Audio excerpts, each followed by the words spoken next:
Hello friends, माझं नाव doctor Deepak Prakash Pathak.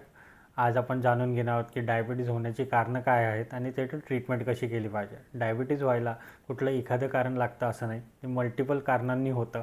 जसं ती स्ट्रेस आहे किंवा वजन जास्त आहे किंवा जास्त शुगर असलेले प्रॉडक्ट्स आपण खातो किंवा एक्सरसाइज नाही करत, ही सगळी जी कारणं आहेत ती डायबिटीज होण्यासाठी कारणीभूत असतात.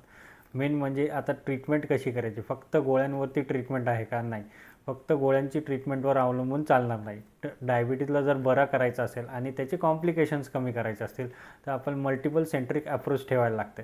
त्यामध्ये त्याच्यावरती डायट, एक्सरसाइज, पुन्हा त्याच्यावरती जागणारे व्यायाम, योगासनं या सगळी आणि प्लस ड्रग्सची ट्रीटमेंट म्हणजे मेडिसिनची ट्रीटमेंट्स केली जाते. त्यामध्ये आपल्या क्लिनिकमध्ये एक डेडिकेटेड डायबिटीज डॉकेट डिझाईन केलेला आहे. त्यामध्ये पेशंटला लागणारा जो काही डाएट चार्ट आहे, बेसिक डाएट चार्ट असतो. पेशंटनुसार आपण डाएट चार्ट चेंज पण करू शकतो.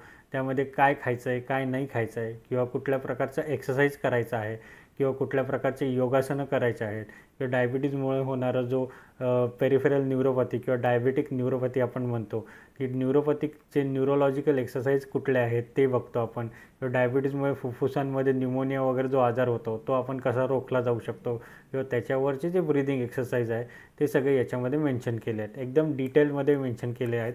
आणि हे डायबिटीज डॉकेट आपल्या प्रत्येक डायबिटीज पेशंटला आपण रेफर करतो. त्यामुळे ही डायबिटीज डॉकेट खूप यूजफुल आहे. थँक्यू.